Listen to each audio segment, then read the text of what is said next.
Kohtla-Järve Põlevkivimuuseumi Valge saal tähistas oma 35. juubelit. Laupäeval võtsid Kohtla-Järve Põlevkivimuuseumi direktor Ainar Varinorm, tema asetäitja Valentina Haarina ja Valge saali muuseumi galerii töötajad Helgi Kopliorg ja Marja Alasi vastu külalisi, kes tulid neid õnnitlema tähtpäeva puhul. Üks parimaid vabariigi näituse saale sai 35-aastaseks. Põlevkivimuuseumi Valge saali on parimaks Eesti näituse saaliks märkinud Olga Ljubaškina, kes on mitmeid kordi korraldanud Eesti ja välismaa kunstnike tööde näitusi. Tõsi, vähesed teavad, et Valge saal ei ole üldsegi Valge saal, vaid välismaa spetsialistide jaoks mõeldud maja. Kuidas nii? Selle kohta andis telekanalile Liites selgitusi Aivar Varinorm. 80. aastate alguses, kui laiendati mineraalväetise tsehhi, mis kuulus endisele Vladimir Iljitš Lenini nimelisele põlevkivi tootmiskoondisele Põlevkivikeemia, praegune AS Viru Keemia Grupp, kaasati ehitusele välismaa spetsialiste. Põlevkivikoondise juhtkond pöördus linnajuhtide poole palvega ehitada elumaja välisspetsialistidele. Linnaisad andsid Põlevkivikeemiale loa maja ehitamiseks tingimusega, et koos majaga ehitatakse linnale tööstuskoondise poolt ka näitusesaal. Selline oligi Valge saali sünnilugu. Eesti taasiseseisvumise aastatel toimusid Valges saalis rekonstruktsioonitööd, mille tulemusel sai ruumidest kaasaegne kunstigalerii.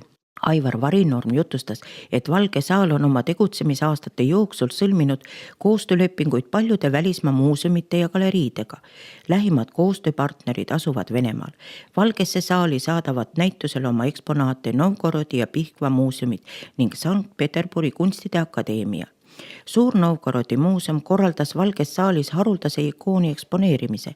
Oma töid on siin välja pannud tuntud kunstnikud Valgevenest ja Moskvast. Valges saalis on eksponeeritud isegi põlevkiviõliga maalitud kunstitöid.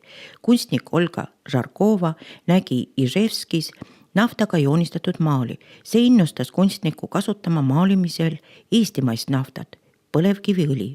Valges saalis töötab juba 13 aastat esimene välismaine virtuaalne muuseum, Sankt-Peterburi Vene riikliku muuseumi virtuaalne filiaal.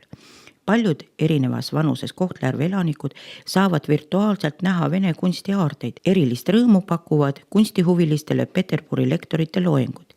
Hiljuti hakkas virtuaalset muuseumit juhtima Kohtla-Järve kunstikooli pedagoog Olga Žarkova. Juubeli puhul tulid juubilari õnnitlema linnajuhid, kunstikoolide õpetajad ja õpilased. Kohal olid ka külalised Narvast ja Ida-Virumaa valdadest. Linna kunstnike ühing kinkis Valgele saalile 35. juubeliks oma näituse. See avati kohe peale õnnitluskõnesid. Valget saali oli õnnitlema tulnud ka Riigikogu liige Valeri Korb, kes oli Vene riikliku kunstimuuseumi virtuaalse filiaali loomise algatajaid. Valge saal ühendab Kirde-Eesti ja Venemaa piiriäärseid kunstnikke. Sellest annavad märku paljud meie kunstnike tööd, mis on teoks saanud Puškini mägedes Suures Novgorodis. Elanikud tutvuvad nende maalide kaudu Venemaa kauni loodusega. Juubeliürituse lõpetas ülemaailmne muuseumite öö. Muuseumite ööst võtsid osa muusikud, tantsijad, kunstiajaloolased Vene kunstimuuseumi virtuaalsest muuseumist, poeedid Olga Lužina ja Vera Svetšina lugesid oma luulet. Kunstnikud maalisid külastajate silme all oma maale.